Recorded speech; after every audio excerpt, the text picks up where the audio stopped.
ശബരിമല സ്വർണ്ണക്കൊള്ളയിൽ അന്വേഷണം CBIയിലേക്ക് മറിയുന്നു. കേന്ദ്ര ഏജൻസികൾ ഇറങ്ങിയാലേ സത്യം പുറത്തേക്ക് വരൂ എന്ന മുറവിളി ശക്തമാകുന്നു. വാസുവിന്റെ അറസ്റ്റ് വൈകുന്നതിൽ കേരളത്തിൽ വലിയ പൊട്ടിത്തെറി ഉണ്ടാവുകയാണ്. SIT അന്വേഷണം അട്ടിമറിക്കാനുള്ള നീക്കം നടത്തുന്നു എന്നുള്ള വിമർശനമാണ് വരുന്നത്. വിശ്വാസി സമൂഹം പ്രതിഷേധത്തിനായി ഇരച്ചിറങ്ങുന്നു. പന്തളത്തുൾപ്പെടെ പ്രതിഷേധ പരിപാടികൾ ആരംഭിക്കാൻ പോവുകയാണ്. അതായത് സർക്കാരിന് മുന്നിൽ പുതിയ വെല്ലുവിളി ഉയർത്തിയിരിക്കുന്നു. ശബരിമലയിൽ കേന്ദ്ര അന്വേഷണ സംഘം എത്തണമെന്ന ആവശ്യം മുറുകുമ്പോൾ ഹൈക്കോടതി അനുകൂല നടപടി കൂടി സ്വീകരിച്ചാൽ സർക്കാരിന്റെ CPMന്റെ പിരിവെട്ടും. അന്വേഷണത്തിന്റെ കൂടുതൽ റിപ്പോർട്ടുകൾ അടുത്ത ദിവസം SIT ഹൈക്കോടതിയിൽ സമർപ്പിക്കും. വാസുവിന്റെ അറസ്റ്റ് വൈകുന്നതിൽ കോടതി ചോദ്യം ഉന്നയിക്കും. അന്ന് ഹൈക്കോടതിയിൽ CBI ബോംബ് പൊട്ടുമോ എന്ന് ഭയപ്പെടുകയാണ് ഇപ്പോൾ. CPM വാസുവിനെ എടുത്ത AKG സെന്ററിന്റെ അട്ടത്ത് വെച്ച് സംരക്ഷിക്കുവാനും CPMന് കഴിയില്ല. അതുകൊണ്ട് വാസുവിനെ വിട്ടുകൊടുത്തേ മതിയാകൂ. എന്നാൽ എന്തുകൊണ്ട് വാസുവിന്റെ അറസ്റ്റ് വൈകുന്നു എന്നുള്ളതാണ് ചോദ്യം.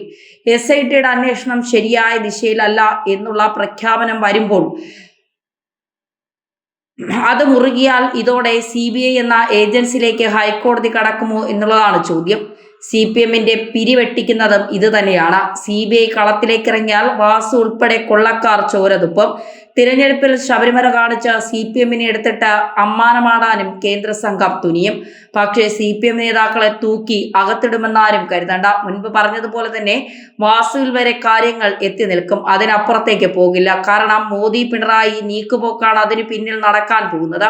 എന്തായാലും കേന്ദ്രത്തെ സംബന്ധിച്ച് അവർക്ക് വീണ്ടും തിരഞ്ഞെടുപ്പ് അടുത്തപ്പോൾ ഒരു വജ്രായുധമായി ശബരിമല കിട്ടിയിരിക്കുകയാണ്. അതുകൊണ്ട് ആ വിഷയമെടുത്ത് അമ്മാനമാടും. പക്ഷെ പിണറായിയെ വേദനിപ്പിക്കുന്ന രീതിയിലേക്ക് ഒരു അറസ്റ്റ്, അത് കേന്ദ്രവും അതിന് കൂട്ടുനിൽക്കില്ല. ചോദ്യം ചെയ്യലിന് ഹാജരാകാൻ രണ്ടാം തവണയും SIT വാസുവിന് നോട്ടീസ് അയച്ചു. എന്നാൽ സമയം വേണമെന്ന ആവശ്യമാണ് വാസു ഉന്നയിച്ചിരിക്കുന്നത്. വാസുവിനെ പലതും പഠിപ്പിച്ചെടുക്കാൻ കൊടികെട്ടിയ വക്കീലന്മാരെ ഇറക്കിയിട്ടുണ്ട്. ആ ട്രെയിനിങ്ങിന് ഒന്ന് കഴിഞ്ഞാൽ വാസുവിനെ SITക്ക് വിട്ടുകൊടുക്കും.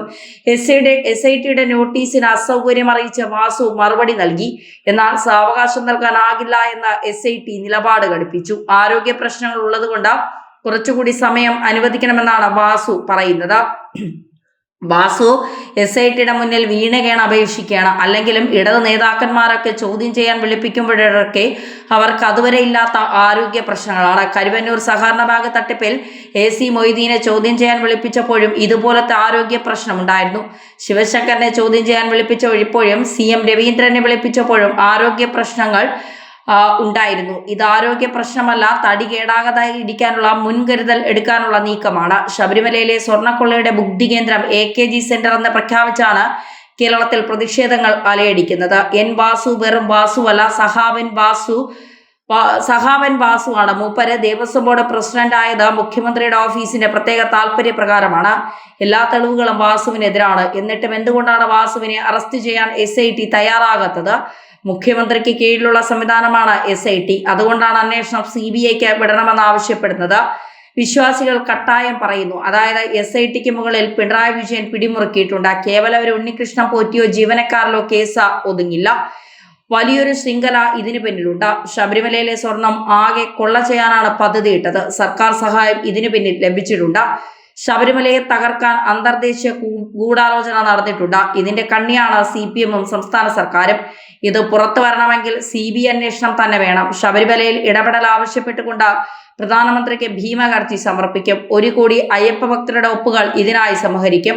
10-ാം തീയതി മുതൽ ഒപ്പുശേഖരണം ആരംഭിച്ചിട്ടുണ്ട്. ഇതിന്റെ ഭാഗമായി 25 ഇടങ്ങളിൽ അയ്യപ്പ സംരക്ഷണ സംഗമം നടത്തുമെന്ന് BJP പ്രഖ്യാപിച്ചിട്ടുണ്ട്. അതായത് BJP ഇപ്പോൾ കൃത്യമായി കളത്തിലേക്ക് രംഗത്തേക്ക് ഇറങ്ങുകയാണ്. അതായത് CBIയുടെ അന്വേഷണം ആവശ്യപ്പെട്ടുകൊണ്ട് അങ്ങനെയെങ്കിൽ CBI എത്തിക്കാനുള്ള ഒരു നീക്കം കേന്ദ്രത്തിൽ ഒരുങ്ങുന്നുണ്ട്. BJPയുടെ ഈ പ്രതിഷേധത്തിലൂടെ അങ്ങനെ തന്നെ വേണം മനസ്സിലാക്കാൻ. ഇതിനിടെ മറ്റു പല കളികളും പിണറായി വിജയൻ നടത്തുന്നുണ്ട്. അതായത് ശബരിമലയിൽ ജയകുമാറിന്റെ നിയമനത്തിന് ചില ചർച്ചകൾ ഇപ്പോൾ ഉയർന്നു വരുന്നു. ഗൂഢാലോചനയുടെ ഭാഗമായിട്ടാണ് ജയകുമാറിനെ പിണറായി വിജയൻ ശബരിമലയിൽ നിയമിച്ചതെന്നാണ് ഈ വാദം മുറുകുന്നത്. ജയകുമാറിന് സംസ്ഥാന തലത്തിനകത്തും കേന്ദ്രത്തിലും സ്വാധീനമുള്ളതുകൊണ്ട് CBI പോലുള്ള ഏജൻസികൾ അന്വേഷണത്തിന് വന്നാൽ നേരിടാൻ ഒരാൾ വേണം. അതാണ് ജയകുമാർ. IMG ഡയറക്ടർ ജനറൽ പദവിയിൽ ജയകുമാറിനെ നിയമിച്ചതിനെ IAS അസോസിയേഷൻ നൽകിയ കേസിൽ ജയകുമാറിനും സർക്കാരിനുമെതിരായി വിധി വരുമെന്ന് ഉറപ്പായപ്പോൾ നിലവിലെ പദവി നഷ്ടപ്പെടാതിരിക്കാൻ അദ്ദേഹം ശബരിമല വിഷയത്തിന്റെ പശ്ചാത്തലത്തിൽ സർക്കാരിനെ വെള്ളം പൂശിക്കൊണ്ട് ഒരു ഇന്റർവ്യൂ കൊടുക്കുകയും അതിനു പകരമായി ദേവസ്വം ബോർഡ് പ്രസിഡന്റ് പദവി ഉറപ്പിക്കുകയുമാണ് ചെയ്തിരിക്കുന്നത് എന്നാണ് വിമർശനം ഉയർന്നു വരുന്നത്.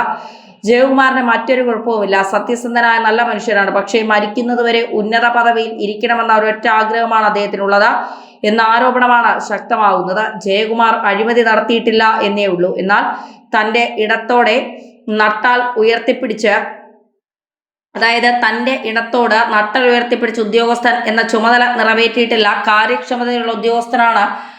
അഴിമതിക്കാരൻ ആരെയും വെറുപ്പിക്കാറില്ല. അതൊക്കെയാണ് ഏവരെയും ആകർഷിക്കുന്നത്. വൈസ് ചാൻസലർ സ്ഥാനത്ത് നിന്ന് വിരമിച്ച ജയകുമാറിനെ പിണറായി വിജയൻ IMG ഡയറക്ടറായി നിയമിക്കുന്നു.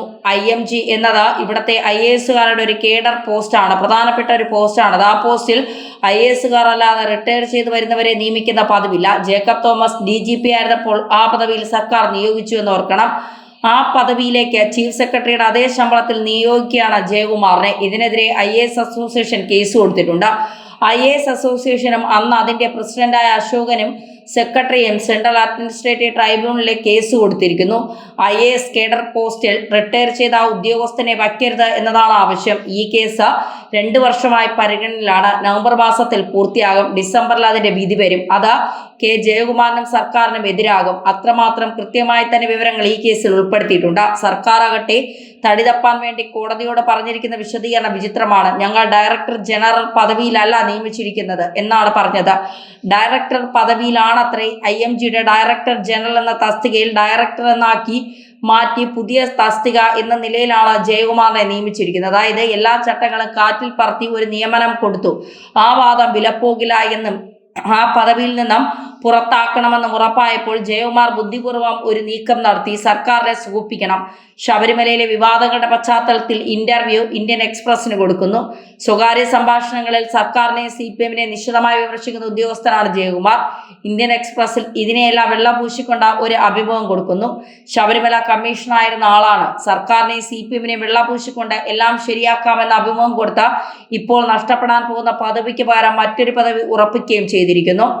ഈ പശ്ചാത്തലത്തിലാണ് പുതിയ ഇടത്തിലേക്ക് ചേക്കേറാനുള്ള ജയകുമാറിന്റെ നീക്കത്തിന് പിണറായി വിജയൻ പച്ചക്കൊടി കാണിച്ചത്. മരിക്കുന്നതുവരെ ഉന്നത പദവിയിൽ ഇരിക്കണമെന്ന ആഗ്രഹം ജയകുമാറിന് സാധിച്ചെടുക്കുകയും ചെയ്യാം. എല്ലാവരോടും നല്ല രീതിയിൽ ഇടപെടുന്ന നല്ല ആളാണ്, സ്നേഹമുള്ള ആളാണ്, ഒരു ശത്രുതയും ആരോടും ഇല്ലാത്ത ആളാണ്. പക്ഷേ എങ്ങനെയെങ്കിലും പിണറായി വിജയനെ സൂചിപ്പിച്ച് ഒരു കസേര തരപ്പെടുത്തിയെടുക്കണം എന്നുള്ള ദുരുദ്ദേശം മാത്രമാണ് ജയകുമാറിനുള്ളത്. ആ വിമർശനമാണ് ഇപ്പോൾ പുറത്തു വരുന്നത്. പിണറായി വിജയനെ സംബന്ധിച്ചിടത്തോളം ഇങ്ങനെ കൊടുക്കുന്ന ആനുകൂല്യം കൊണ്ട് സർക്കാരിന്റെ മുഖം രക്ഷിച്ചെടുക്കാൻ സാധിക്കും. മുഖം രക്ഷിക്കാനുള്ള സർക്കാരിന്റെ നീക്കത്തിന്റെ ഭാഗമാണ് ജയകുമാറിന്റെ നിയമനം. ജയകുമാറിനെ മുന്നിൽ നിർത്തുമ്പോൾ സർക്കാരിന്റെ സൽപ്പേരിന് ഗുണമാകും. ജയകുമാറിനെ കുറ്റപ്പെടുത്താൻ BJPക്കാർക്കും കോൺഗ്രസ്സുകാർക്കും കഴിയില്ല. അങ്ങനെ മുഖം രക്ഷിക്കാനുള്ള സർക്കാരിന്റെ ഒരു നീക്കത്തിന്റെ ഭാഗമാണിത്. ജയകുമാർ എന്ന ഉദ്യോഗസ്ഥന്റെ സൽപ്പേര് കൊണ്ടാണ് നിയമനമെന്നാണ് ആദ്യം കരുതിയതെങ്കിൽ അത് പിണറായി വിജയന്റെ ഒരു കൊട്ടേഷൻ തന്നെയാണ്, കെണിയാണ് എന്ന് ചില ഉന്നത ഉദ്യോഗസ്ഥർ വിശദീകരിച്ചപ്പോഴാണ് ഇതിന്റെ എല്ലാം കൃത്യമായ ഒരു വിവരം പുകച്ചു പുറത്തേക്ക് വന്നിരിക്കുന്നത്. എന്തായാലും പിണറായി വിജയന്റെ ആ ബുദ്ധി കൊള്ളാമെന്നാണ് ഇപ്പോൾ വരുന്ന ചർച്ച. എല്ലാവരും പറയുന്നത് ശബരിമലയിൽ സത്യങ്ങൾ പുറത്തേക്ക് വരുമെങ്കിൽ അത് ഹൈക്കോടതി തന്നെ വിചാരിക്കണം. ഹൈക്കോടതി കൃത്യമായ ഇടപെടൽ ഓരോ നിമിഷവും ഈ വിഷയത്തിൽ നടത്തണം. അല്ലാതെ കേന്ദ്രത്തിൽ നിന്ന് CBI വന്നാലും ഇതിൽ വലുതായിട്ടൊന്നും സംഭവിക്കാൻ പോകുന്നില്ല. കാരണം പിണറായി വിജയനെ സംരക്ഷിക്കുന്ന നിലപാടാണ് കേന്ദ്ര സർക്കാർ സ്വീകരിക്കുന്നത്. അതുകൊണ്ടൊന്നും സംഭവിക്കാൻ പോകുന്നില്ല. SIT ആണെങ്കിൽ പിണറായിയുടെ കക്ഷത്തിരിക്കും.